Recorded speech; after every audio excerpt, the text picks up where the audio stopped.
Gusto nyo bang magkaroon ng sariling backyard kitchen garden? Hello mga ka-agri!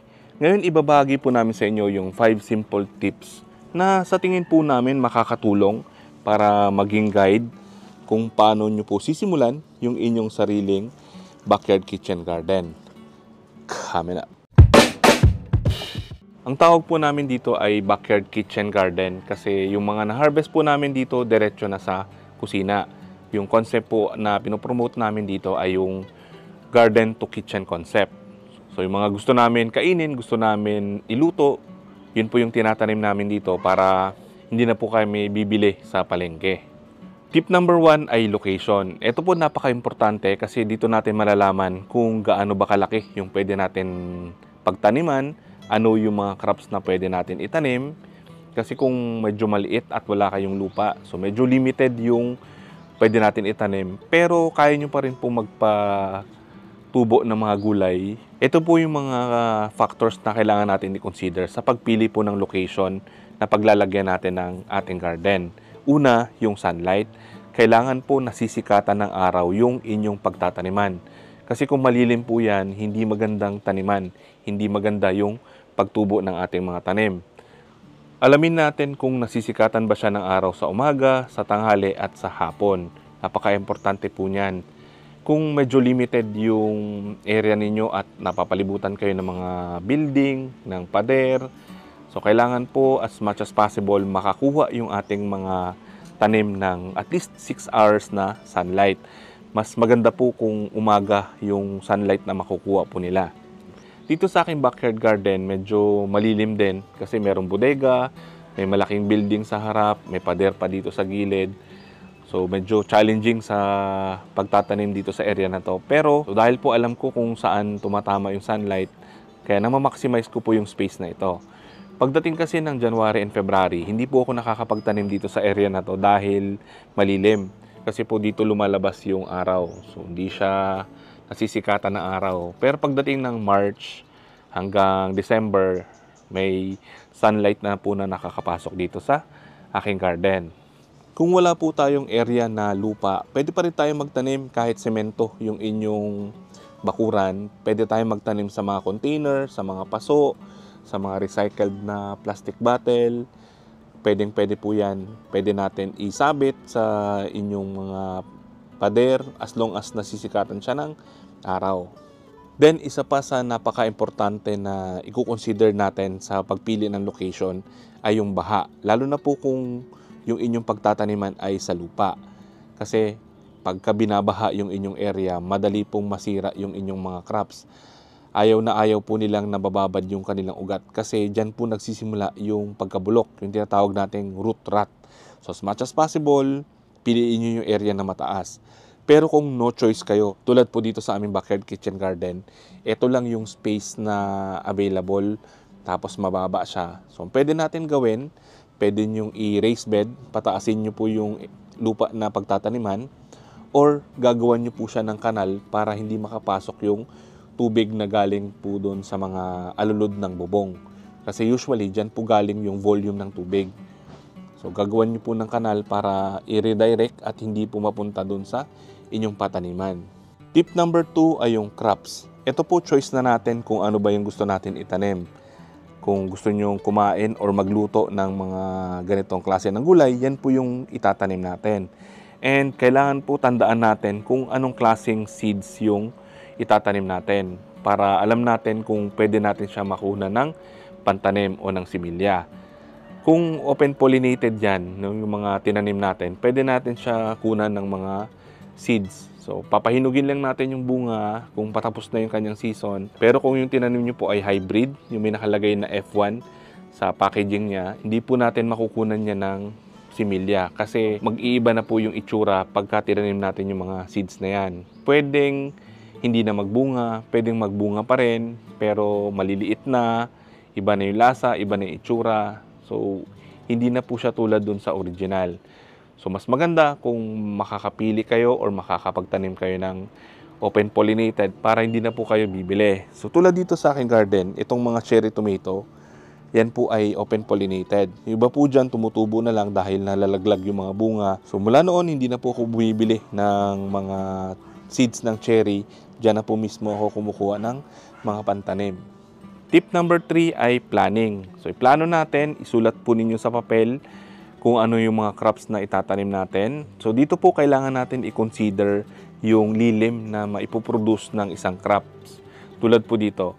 So dito nakatanim yung mga talong, yung mga okra. So malililiman po nila yung gitna. So kaya ang ginawa ko, tinitrim ko na lang ng tinitrim. So pero kung mailalagay natin siya doon sa area na hindi siya makakatakip dito sa inyong taniman, mas maganda. So tulad dito rin sa tanim naming malunggay. So dahil kumapal siya ng kumapal, medyo malilim po dito sa aking garden. So kailangan bawasan ng bawasan itong mga dahon ng malunggay. Tip number 4 ay yung source ng fertilizer. Kung gusto nyo po ng libre at madaling gawin, pwede kayong gumawa ng swamp fertilizer. So gagawin lang po ninyo, kuha kayo ng container na may takip, lalagyan nyo po siya ng tubig, tapos ibababad nyo po dyan yung mga backyard and kitchen waste, yung mga balat ng gulay, balat ng prutas. Ibubrew nyo lang siya ng 3 araw, tapos pwede nyo na po siyang gamitin.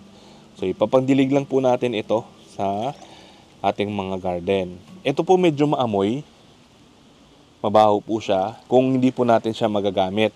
Pero kung araw-araw po natin siya nagagamit, hindi siya ganun kabaho. So i-refill nyo lang pagka naubos na yung tubig. Then, para mabawasan pa yung mabahong amoy, pwede kayong magdagdag ng molasses or yung mga effective microorganisms kung meron po kayo para mabawasan yung mabahong amoy. Kung nasa subdivision kayo, medyo problema. Hindi tayo makapaggawa ng swamp fertilizer. Pero, meron pa rin tayong makukunan ng fertilizer, yung hugas bigas. Araw-araw naman po tayo nagluluto, 3 beses tayo nagsasaing. So, yung hugas bigas, yan po yung inyong ipandilig sa ating mga halaman. Meron din po yung macronutrients, nitrogen, phosphorus, and potassium, pati mga micronutrients. Kung meron kayong mga resources pa, pwede kayong gumawa ng mga concoctions, yung mga fermented plant juice, fermented fruit juice, yung fish amino acid, yung mga OHN. So may mga tutorial po tayo kung paano gumawa ng mga concoction. Pero kung wala, pwede po ito, yung compost. Yan. Ito po, nilagay ko lang dito yung mga basura sa kusina, sa bakuran. Ayan, no? Pinabulok ko lang ng mga ilang buwan. So ngayon, durog na, ito pwede na siyang gamitin. So hindi na natin kailangan pang bumili ng mga pataba. Pwede natin siyang gawin lang sa ating bakuran. So ito pong isa, yan, hindi pa siya ganoon kabulok kasi bago lang po yung mga materials. Ayan, no? So hindi natin mamamalayan, after a few months, may mga ma-harvest na pala tayong mga compost. So mas maganda talaga meron tayong mga composting facility sa ating bakuran. Tip number 5 ay yung pest management. So para po makontrol natin yung mga peste, kailangan meron tayong mga gagawing mga preventive measures. Isa po dyan yung flower garden o yung natural insect attractant. So dito sa aking garden, gumawa po ko ng flower garden. Yan po yung mga bulaklak na nag-a-attract ng mga beneficial insects. Kasi ito pong mga beneficial insects ay predator ng mga peste. So, mas marami yung beneficial insects, mas less po yung problema natin sa mga peste. Then, pwede rin kayong gumawa ng mga fruit fly trap. Ito po gawa lang sa plastic bottle na nilagyan po ng asukal tsaka sukang tuba.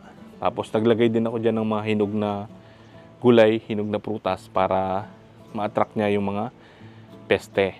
Kung makikita nyo po, may mga parang karton, mga cards ako nakasabit dyan sa aking garden. Ang tawag po dito ay Trichogama cards.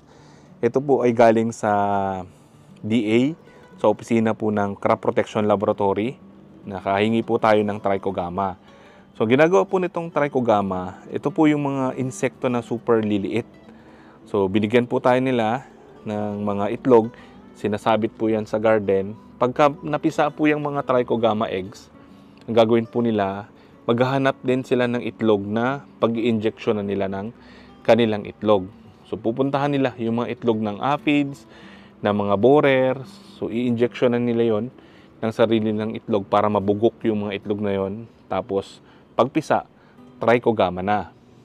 So yan po yung isang prevention natin para makontrol yung population ng mga borers at ng mga iba pang mga peste.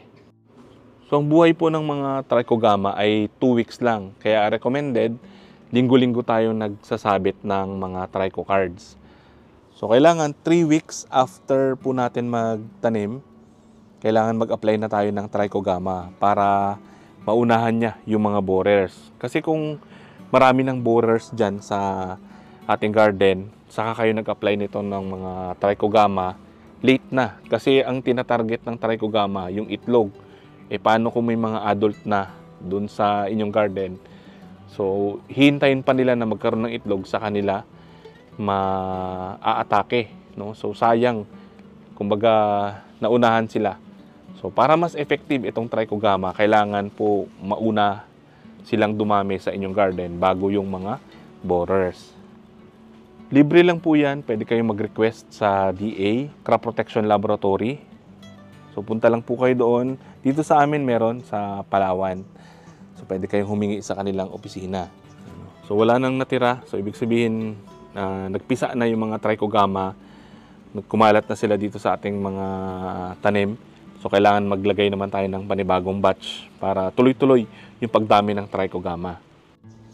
So, sana po nakatulong information na to para masimulan niyo po yung sarili ninyong backyard kitchen garden. Maraming salamat po. Happy farming!